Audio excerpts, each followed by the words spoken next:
Hi friends, আজ তোমাদের সঙ্গে একটা রান্নার রেসিপি শেয়ার করলাম। আশা করি তোমাদের খুব ভালো লাগবে। তো তার জন্য তোমাদেরকে রেসিপিটা দেখতে হবে। তো আমি এখানে নিয়ে নিয়েছি 1 কাপ বিউলির ডাল আর 1 কাপ বুটের ডাল। তো এটা আমি 3 থেকে 4 ঘন্টা ভিজিয়ে রেখেছিলাম। তারপর দেখো এখানে নিয়েছি 3 থেকে 4 কোয়া রসুন আর একটুখানি আদা। তো এটা আমি পেস্ট বানিয়ে নেব। তো আমার পেস্ট রেডি হয়ে গেছে। তো পেস্টটা একটু দানা দানা থাকবে, এরকমভাবে তোমরা বানিয়ে নেবে। তো পেস্টটা দেখো এরকমভাবে বানিয়ে নিয়েছি। তো এবার দেখো পেস্টের সঙ্গে আমি নিয়ে নিয়েছি পেঁয়াজ কুচি আর লঙ্কা কুচি, আর তার সঙ্গে পরিমাণ মতো নুন, হলুদ গুঁড়ো আর একটু ধনে গুঁড়ো। তোমরা এখানে চাইলে সোডাও ইউজ করতে পারো, আমি এখানে সোডা ইউজ করিনি। তো পেস্টটা আমি ভালোভাবে রেডি করে নিচ্ছি। দেখো আমার পেস্ট রেডি হয়ে গেছে।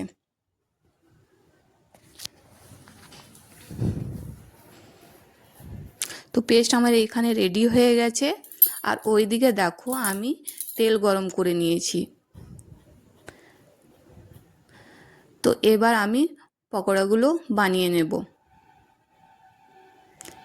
ঠিক এভাবে তোমরা বানিয়ে নেবে। যখন লাল লাল হয়ে যাবে তখন আমি এই পকোড়াগুলো উঠিয়ে নেব।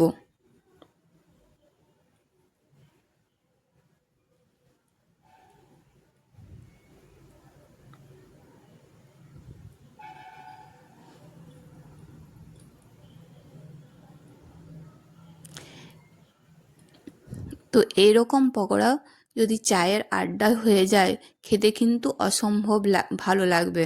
তো তোমরা একবার বাড়িতে ট্রাই করে দেখো।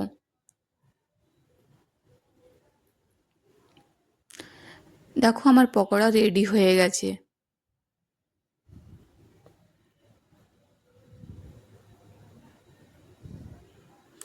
তো আমার পকোড়া রেডি হয়ে গেছে, দেখতেই পাচ্ছ কতটা সুন্দর হয়েছে।